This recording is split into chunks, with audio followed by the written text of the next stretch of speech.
जय मल्हार न्यूज चॅनलच्या सर्व प्रेक्षकांना सपना चौधरीचा नमस्कार।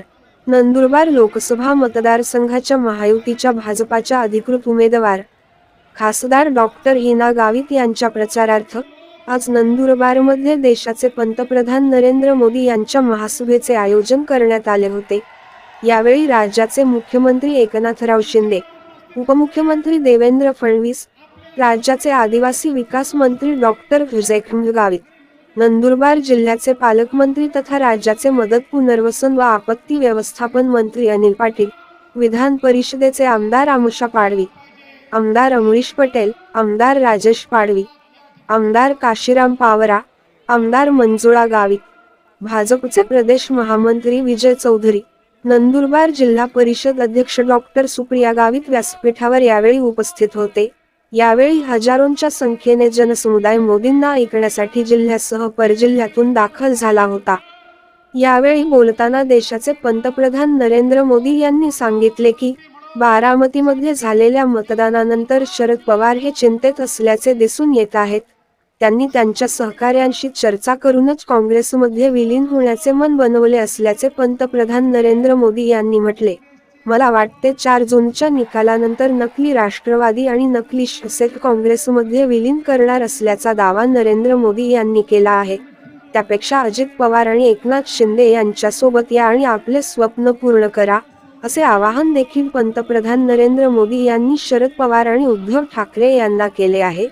यावेळी ते बोलत होते, खोटे बोलून मते घेणे हा काँग्रेसचा धंदा झाला आहे, असा हल्लाबोलही त्यांनी यावेळी केला। काँग्रेसने खोट्याची कंपनी उभारली आहे। ते कधी आरक्षणासाठी खोटे बोलतात तर कधी संविधानासाठी खोटे बोलतात।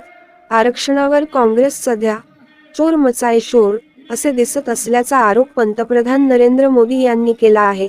धर्माच्या आधारावर आरक्षण हे बाबासाहेब आंबेडकर यांनी देखील नाकारले होते, त्यामुळे हे आरक्षण त्यांच्या विचारांच्या विरोधात असल्याचा दावा पंतप्रधान नरेंद्र मोदी यांनी केला आहे। अशा पद्धतीने आरक्षण देणे म्हणजे संविधान निर्मात्यांच्या पाठीत खंजीर खुपसण्यासारखे आहे। हे पाप कधीही माफ होणार नाही, असा आरोप देखील पंतप्रधान नरेंद्र मोदी यांनी केला आहे। वंचित, गरीब आणि आदिवासी लोकांचे आरक्षण काढून घेऊन ते त्यांच्या वोट बँकेला देण्याचा डाव असल्याचा आरोप देखील पंतप्रधान नरेंद्र मोदी यांनी केला आहे। वंचितचा जो अधिकार, मोदी त्याचा चौकीदार। कर्नाटकमध्ये काँग्रेसने ओबीसी समाजाचे आरक्षण काढून घेण्याचा प्रयत्न केला आहे। त्यांच्या सरकारने एका रात्रीत कर्नाटकमध्ये मुस्लिम समाजाला ओबीसीचा दर्जा दिला, त्यामुळे ओबीसी समाजाच्या आरक्षणात वाटेकरी वाढले आहे।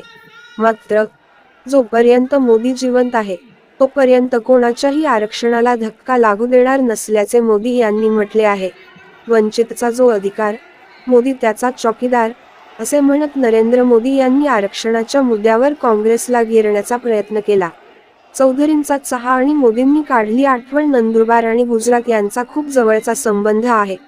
पंतप्रधान होण्याआधी देखील मी अनेकदा नंदुरबार येथे येत होतो। नंदुरबारला आलो आणि चौधरींचा चहा घेतली नाही, असे कधीच होत नाही। तुमचा चहा आणि तुम्ही सर्वांनी दिलेल्या प्रेमाचे कर्ज हा नरेंद्र मोदी कधीही विसरू शकत नसल्याचे नरेंद्र मोदी यांनी म्हटले आहे।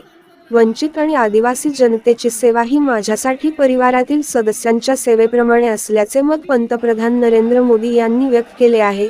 काँग्रेसच्या शाही परिवाराप्रमाणे मी मोठ्या घरातून आलेलो नाही, मी तर गरिबी पाहिले आहे, असे देखील नरेंद्र मोदी यांनी यावेळी म्हटले आहे। आदिवासींना घर देण्याचा संकल्प, आदिवासी समाजातील महिलांना पाळण्यासाठी भटकंती करावी लागत होती, अनेकांना पक्के घर मिळाले नव्हते। इतकेच नाही तर 60 वर्षांच्या कार्यकाळात वीज देखील नागरिकांच्या घरापर्यंत पोहोचली नव्हती।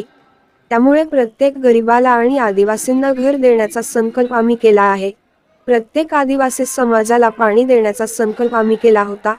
जंगलात राहणाऱ्या आदिवासी समाजातील गावात देखील वीज पोहोचवण्याचे काम आमच्या सरकारने केला असल्याचे पंतप्रधान नरेंद्र मोदी यांनी म्हटले आहे।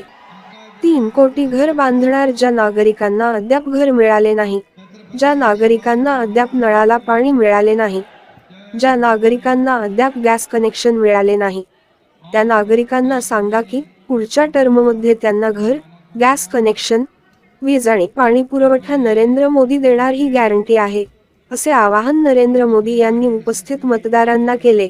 तिसऱ्या कार्यकाळामध्ये आपण 3 कोटी घर बांधणार असल्याचा दावा देखील पंतप्रधान नरेंद्र मोदी यांनी केला आहे. सपना चौधरी, जय मल्हार न्यूज, नंदुरबार.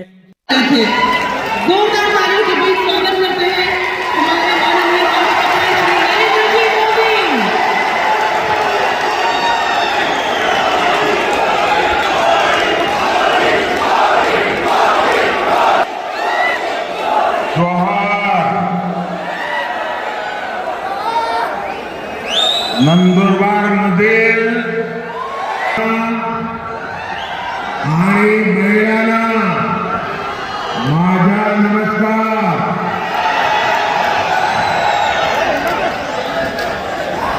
मैं देव मोगरा माता की धरती को नमन करता हूं. मैं महान आदिवासी सेनानी राघोजी भांगरे को श्रद्धापूर्वक प्रणाम करता हूं. हम सबको प्रेरणा देने वाले जननायक कृष्णाजीराव सावले, महात्मा ज्योतिबा फुले, सावित्रीबाई फुले, उनको भी आदरपूर्वक स्मरण करते हुए प्रणाम करता हूं. साथियों, आज अक्षय तृतीया आखा तीज का शुभ पर्व है. मैं सभी देशवासियों को और खास करके मेरे किसान भाई बहनों को अक्षय तृतीया की बधाई देता हूं. आज भगवान परशुराम की जयंती भी है. मैं सभी देशवासियों को इस शुभ दिन की भी शुभकामनाएं देता हूं. और अक्षय तृतीया हो और इतने सारे लोग आशीर्वाद देने के लिए आए हो. अक्षय तृतीया के जो आशीर्वाद मिलता है ना, वो भी अक्षय होता है. आज इतनी विशाल संख्या में आपका ये आशीर्वाद ये पक्का कर रहे हैं. पुनः एकदा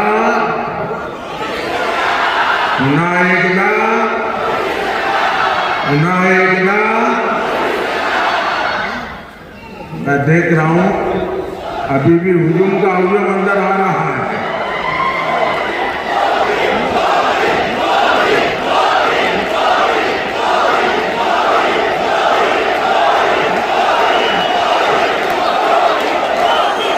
साथियों,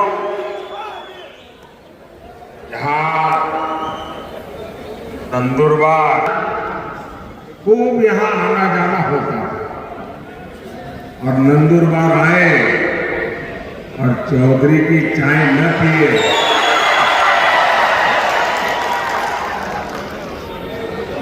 चौधरी की कड़क चाय यानी नंदुरबार की यादों से जुड़ जाती है. और चाय का रिश्ता और आपके प्यार का कर्ज मोदी कभी भी भूल नहीं सकता. साथियों, वंचितों आदिवासियों की सेवा मेरे लिए परिवार के सदस्य की सेवा जैसी है. मैं कांग्रेस के शाही परिवार की तरह बड़े घराने से नहीं निकला. मैं तो गरीबी में ही बड़ा हुआ. मुझे पता है जहां आपने इतनी तकलीफ उठाई, हमारे आदिवासी भाई बहन यहां काफी ऊंचाई पर भी रहते हैं। पानी के लिए कैसे आपको उतरकर नीचे आना पड़ता था, तब पानी मिलता था। ये माताएं बहनों को सबको मालूम है। आपके जीवन में भी मुश्किलों का पहाड़ था। कितने ही आदिवासी परिवारों के पास पक्का घर नहीं था। आजादी के 60 साल बाद भी गांवों में बिजली नहीं पहुंची थी, और इसलिए मोदी ने संकल्प लिया था हर गरीब को घर, हर आदिवासी को घर, हर आदिवासी के घर में पानी, हर परिवार को पानी की सुविधा। दूर सुदूर जंगलों में भी गांव क्यों न हो, हर गांव में बिजली। साथियों, हमने नंदुरबार के करीब 1.25 लाख, देखिए आजादी के 70 साल के बाद मैं कह रहा हूं, करीब 1.25 लाख गरीबों को हमने पीएम आवास पक्का घर दिया सिर्फ नंदुरबार में। और मेरा एक काम है ना, करोगे आप लोग? मेरा एक काम करोगे? ये मेरा दिली काम है, करोगे? माता बहनें करेंगी, ये जो पीछे लोग खड़े हैं वो करेंगे। हाथ ऊपर करके बताओ, करेंगे तो मैं बताऊं करूंगा। अच्छा, मेरा एक काम करना, इन दिनों आप चुनाव के लिए जब भी गांव में जाए, मोहल्ले में जाए, और अगर आपके ध्यान में आए कि भी ये 2 परिवार है, उनको भी गैस का कनेक्शन नहीं मिला है, ये 2 परिवार रह गए हैं, उनको नल से जल नहीं मिला है, अभी 4 परिवार रह गए हैं, वो तो अभी कच्ची झोपड़ी में रहते हैं, उनको पक्का घर नहीं मिला है। आप उनका नाम पता लिख लीजिए और मुझे भेज दीजिए, और मेरी तरफ से उनको गारंटी दे देना कि मोदी आएंगे। मोदी ने कहा है तीसरे टर्म में मैं 3 करोड़ और घर बनाने वाला हूं, आपको पक्का घर मिलेगा। तो ये बता देंगे, देखिए आप ही मेरे मोदी है, तो करेंगे। देखिए, हमने घर दिया मतलब 4 दीवारें दी, ऐसा नहीं है। हमने घर के साथ बिजली, पानी, गैस कनेक्शन भी दिया। एनडीए सरकार ने महाराष्ट्र के 20,000 से अधिक गांवों में और घर जल पहुंचाया है। मैं शिंदे जी, देवेंद्र जी को बधाई देता हूं, आपने मेरे हाथ मजबूत कर दिए। इसमें नंदुरबार के 111 गांव जो कठिन एरिया था वो भी शामिल है। और अभी तो ये ट्रेलर है,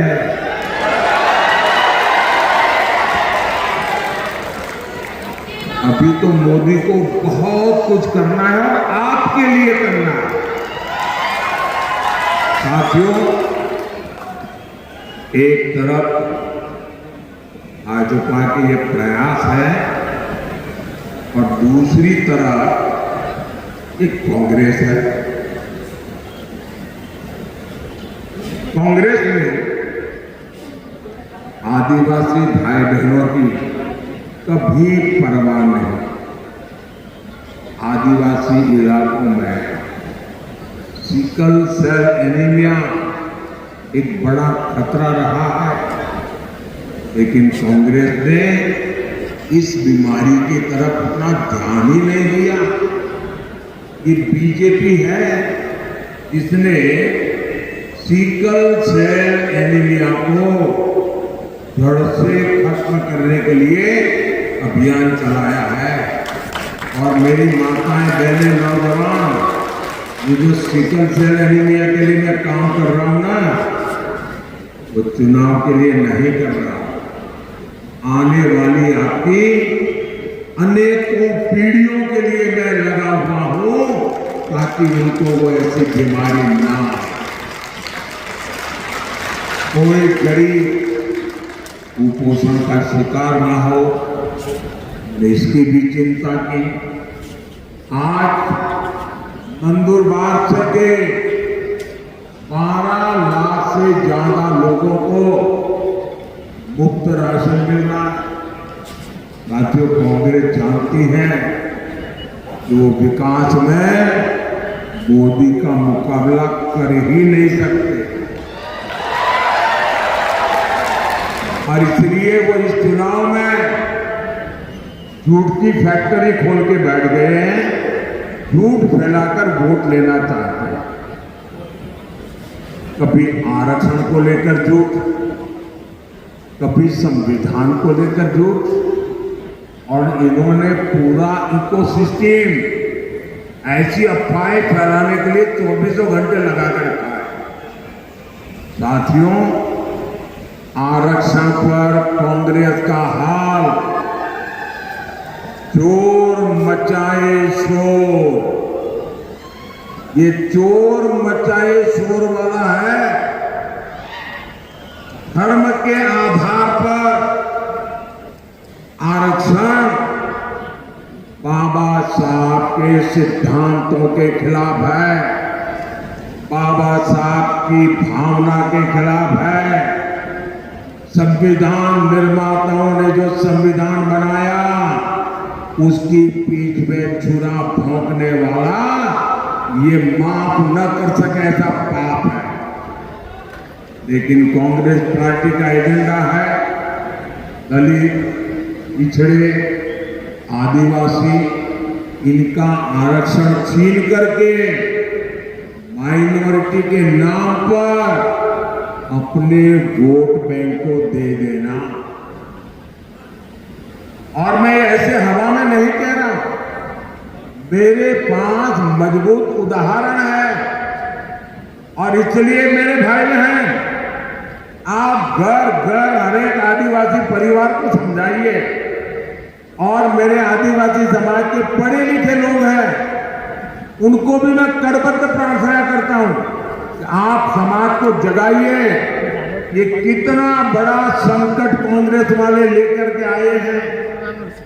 अब उन्होंने क्या किया, कर्नाटका में धर्म के आधार पर आरक्षण देने की दिशा में बहुत बड़ा कदम उठाया, और उन्होंने कहा रातों रात कर्नाटका में जितने भी मुसलमान लोग हैं, उन सबको रातों रात ओबीसी बना दिया। एक ऑर्डर निकाल दिया, मुख्यमंत्री ने थप्पा मार दिया।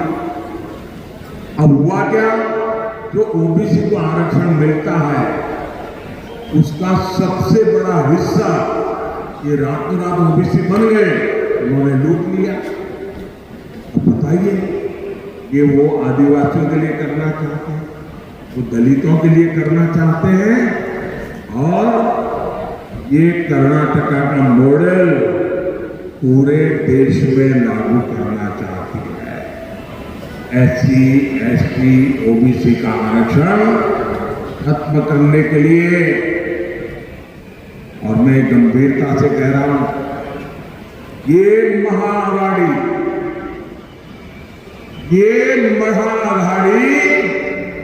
आरक्षण का महापक्षण का महाअभियान चला रही है। वहीं एससी, एसटी, ओबीसी का आरक्षण बचाने के लिए मोदी महारक्षण, आरक्षण का महारक्षण का महायज्ञ कर रहा है। मैं पिछले 17 दिन से लगातार कांग्रेस पार्टी को चुनौती दे रहा हूं। मैं कांग्रेस से पूछा कि वो लिख कर दे कि वो SC, ST, OBC का आरक्षण उसके टुकड़े करके एक टुकड़ा मुसलमान को नहीं बांटेंगी। मेरा सवाल सही है कि गलत है भाई? सही है कि गलत है? अब वो ये मुसलमानों को देना चाहते हैं और कांग्रेस जवाब भी नहीं देती है। सच बोलो ना भाई कि हम नहीं देंगे। इसका मतलब ये इनका हिडन एजेंडा है, आपका हक लूटने का खेल है भाई। मेरे चैलेंज पर कांग्रेस की चुप्पी भी यानी दाल में काला है। ये चाहे जितनी भी कोशिश कर ले, देश विरोधी ताकतों के साथ मिलकर इतना ही झूठ फैला ले, आपके पास मोदी का भरोसा है, आपके पास मोदी की गारंटी है। और आप लिख के रखिए, मोदी जब तक जिंदा है,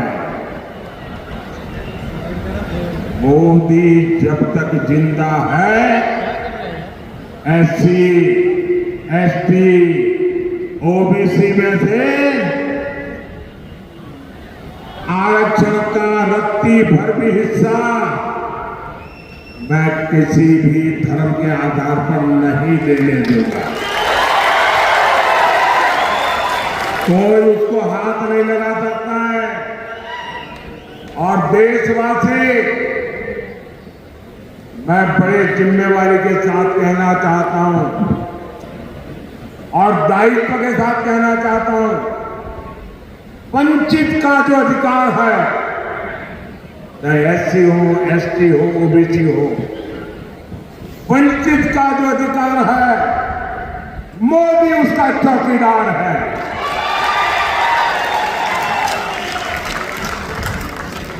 मोदी की चौकीदार में जब मोदी जैसा चौकीदार हो, इसने अपनी मां का दूध पिया है, जो आपका हक छीन सकता है।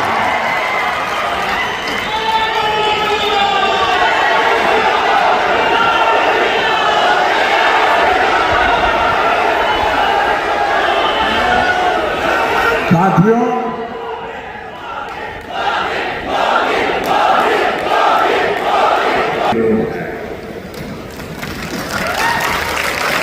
लेकिन कांग्रेस ने कभी आदिवासी समाज को सम्मान नहीं दिया और न ही मिलने दिया। आदिवासी क्रांतिकारियों ने आजादी की लड़ाई में इतने बलिदान दिए, लेकिन कांग्रेस ये बलिदान की बात मानने को तैयार नहीं। आजादी की लड़ाई का पूरा श्रेय कांग्रेस केवल एक परिवार को ही देती है। ये भाजपा है जो देश भर में आदिवासी स्वतंत्रता सेनानियों पर म्यूजियम बनवा रही है, ताकि आने वाली पीढ़ियों को पता चले कि हमारे पूर्वज आदिवासियों ने देश के लिए कितने बड़े बलिदान दिए थे। साथियों, आप सभी जानते हैं, भाजपा ने, NDA ने आदिवासी बेटी को राष्ट्रपति बनाया और पहली बार ऐसा हुआ। लेकिन आपको याद रहना चाहिए, वो कौन लोग थे जिन्होंने आदिवासी बेटी द्रौपदी मुर्मू जी को चुनाव, राष्ट्रपति का चुनाव हराने के लिए रात दिन एक कर लिए थे? वो कौन थे?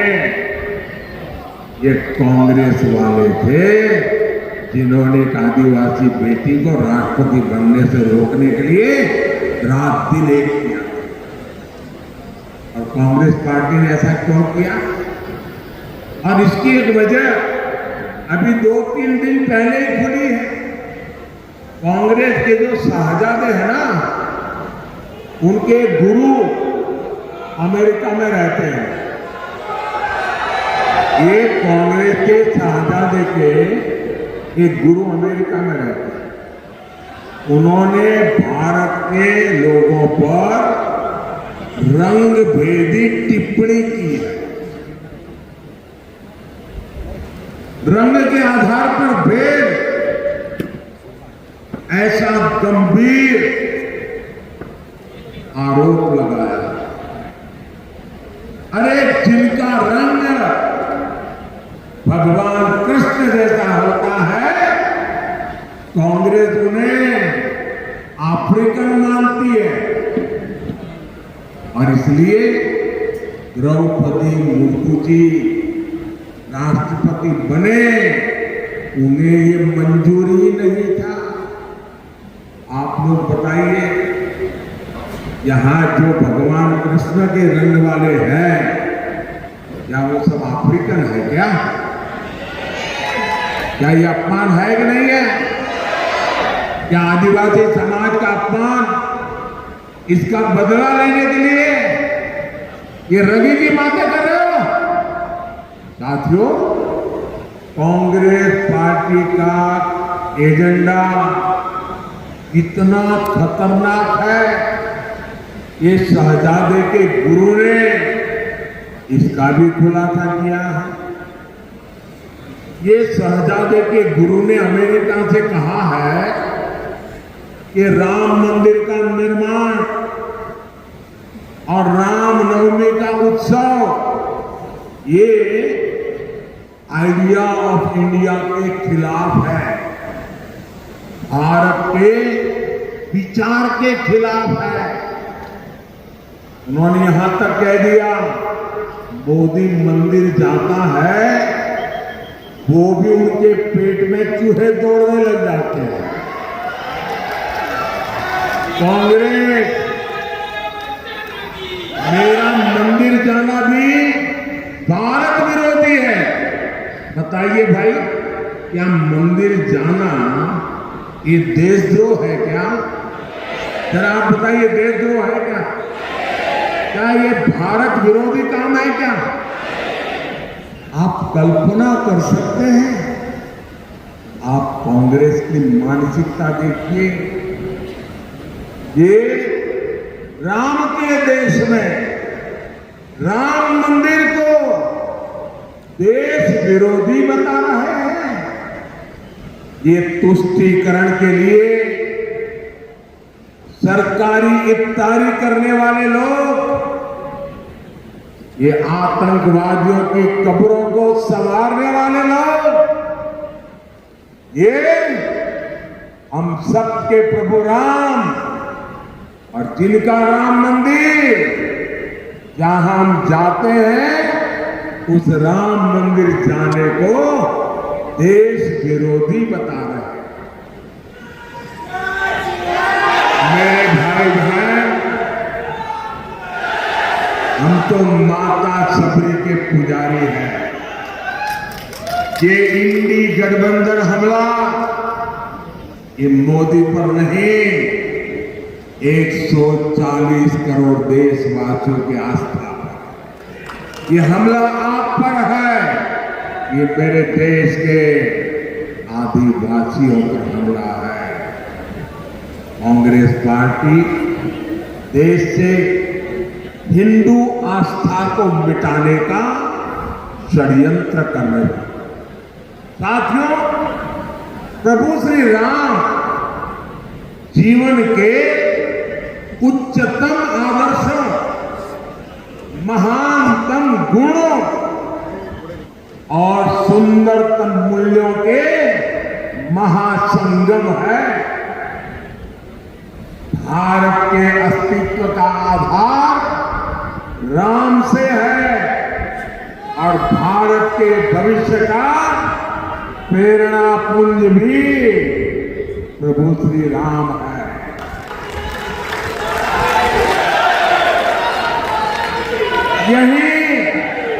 यही महाराष्ट्र की धरती पर ये संत आवाज उठी थी, विश्वाचा विश्राम रे स्वामी माझा राम रे। अर्थात मेरे राम तो पूरे विश्व के विश्राम है, आश्रय है। ऐसे प्रभु राम को कांग्रेस पार्टी वाले आइडिया ऑफ इंडिया के खिलाफ मानती है। भगवान श्री राम की सीख है, परहित सरीस हर मन ही भाई, पर पीड़ा सम नहीं अधमाई। अर्थात दूसरों की सेवा से, परोपकार से बढ़कर कोई धर्म नहीं है, और किसी को पीड़ा देना ही सबसे बड़ा पाप है। ऐसे प्रभु राम को सहजादे, उनके गुरु और Congress party idea of India के खिलाफ मानती है। हमारे राम कहते हैं, कोमल चित्त दिनह पर दाया, मन वच क्रम ममा भगति अमाया। अर्थात जो दीन दुखियों की पीड़ा को जानता है, महसूस करता है, वही मेरा भक्त है। ऐसे प्रभु राम को कांग्रेस आइडिया ऑफ इंडिया के खिलाफ मानती है, और ये भगवान राम की ही शिक्षा है। धर्मो दुसर धर्मो न दुसर, सत्य सनाना, आगम निगम पुराण बखाना। अर्थात सत्य से बढ़कर कोई धर्म नहीं है। ऐसे प्रभु राम को कांग्रेस आइडिया ऑफ इंडिया के खिलाफ मानती है। ये राम ही है, ये राम ही है जो सभी दुखियों को, वंचितों को गले लगाकर अपने पास बैठाते हैं। सहज स्नेह विबथ रघुराई, सहज स्नेह विबथ रघुराई, ऊंची कुशल निकट बैठाई। ऐसे प्रभु राम को कांग्रेस आइडिया ऑफ इंडिया के खिलाफ मानती है। हमारे राम जनजातीय समाज से कैसे मिलते हैं? हमारे राम जनजातीय समाज को मिलते हैं, पूर्जन करी जो हारू घर आए। अर्थात राम आदिवासियों का, उनकी संस्कृति का सम्मान करते हैं, उनसे जोहार करके मिलते हैं। ऐसे प्रभु राम को कांग्रेस आइडिया ऑफ इंडिया के खिलाफ मानती है। हमारे प्रभु श्री राम ने हमें सिखाया है, और ये जो लोग देश छोड़कर के भाग गए हैं, वो जरा कान खोल के सुन ले। हमारे प्रभु राम ने सिखाया है, अपनी स्वर्णमयी लंका नमे लक्ष्मण रोकते, जननी जन्म भूमिश्च स्वर्गादपि गरीयसी। अर्थात हमारी मातृभूमि स्वर्ग से भी बढ़कर है, यानी राष्ट्र प्रथम, नेशन फर्स्ट। ऐसे प्रभु राम को कांग्रेस आइडिया ऑफ इंडिया के खिलाफ मानती है। साथियों, ये लोग इतने अहंकार से भरे हुए हैं कि गरीब इनके लिए कोई मायने नहीं रखता। ये लोग सत्ता में रहते हैं तो गरीब को दुत्कारते हैं, उसे तरसा तरसा कर रखते हैं। आज एक गरीब का बेटा आपका सेवक बनकर के प्रधानमंत्री पद से ये जब काम कर रहा है तो एक गरीब विरोधी मानसिकता वाले, शाही परिवार की मानसिकता वाले इसे बर्दाश्त नहीं कर पा रहे हैं। और ये नकली शिवसेना वालों की गरीब से कितनी नफरत है, इन्होंने फिर बताया है।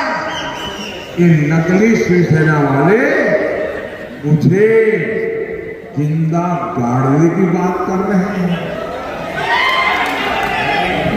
एक तरफ कांग्रेस है जो कहती है मोदी तेरी कब्र खोदेगी, और दूसरी तरफ ये नकली शिवसेना है जो मुझे जिंदा गाड़ने की बात करती है।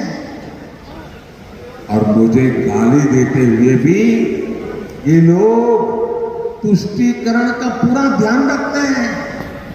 मोदी की कब्र खोदेगी, मोदी को जिंदा गाड़ देंगे, और इसमें भी अपने वोट बैंक को पसंद आए वही गाली दागोगे क्या?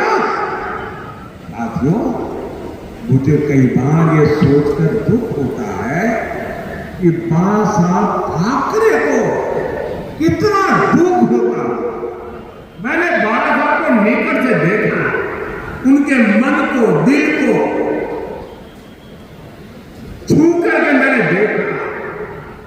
अब तो ये नकली शिवसेना वाले बम धमाके के दोषी को भी अपने साथ प्रचार में ले जाने लगे हैं।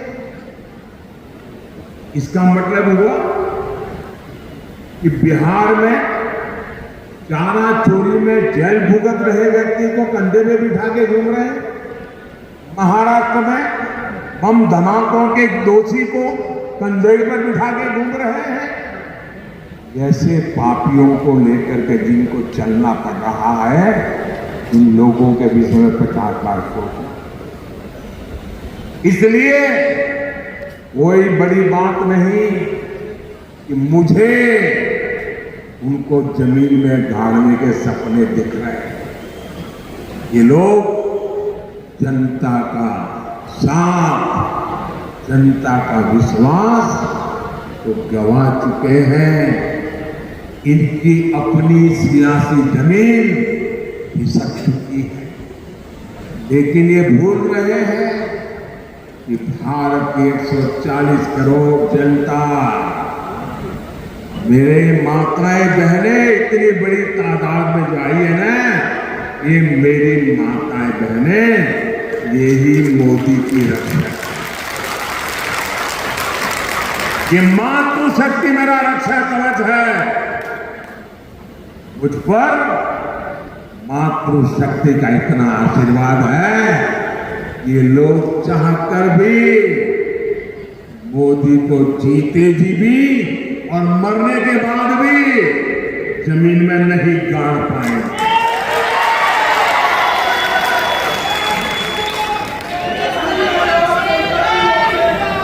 साथियों, महाराष्ट्र के एक दिग्गज नेता 40-50 साल से वैसे ही टिप्पणी मारते रहते हैं। बारामती के चुनाव के बाद वो इतने चिंतित है, उन्होंने एक बयान दिया, और ये बयान उन्होंने, मैं पक्का मानता हूं कि काफी लोगों से विचार विमर्श करके ही दिया। वो इतने हताश और निराश हो गए हैं कि उनको लगता है कि अगर 4 जून के बाद सार्वजनिक जीवन में, राजनीतिक जीवन में अगर टिक के रहना है तो छोटे छोटे राजनीतिक दलों को कांग्रेस में मर्ज हो जाना चाहिए। इसका मतलब ये जो नकली एनसीपी है और ये नकली शिवसेना है, उन्होंने कांग्रेस में मर्जर करने का मन बना लिया है। अब आपको मैं बताता हूं, जब 4 दिन के बाद कांग्रेस में जाकर के मरने के बजाय अरे सीना तान करके हमारे अजीत दादा के साथ और शिंदे जी के साथ आओ, बड़े शान से सपने पूरे। आइए बहनों, 13 मई को कांग्रेस और इंडी अघाड़ी को आपका वोट ही जवाब देगा। नंदुरबार से हमारी बेटी इंदिरा गांधी जी आपकी सुख की साथी है, और आप जानते हैं ना, जिना मेरी कितनी मदद करती है। पार्लियामेंट में आपने देखा होगा, ये छोटी बेटी है लेकिन पार्लियामेंट में विपक्ष वालों के छक्के छुड़ा देती है।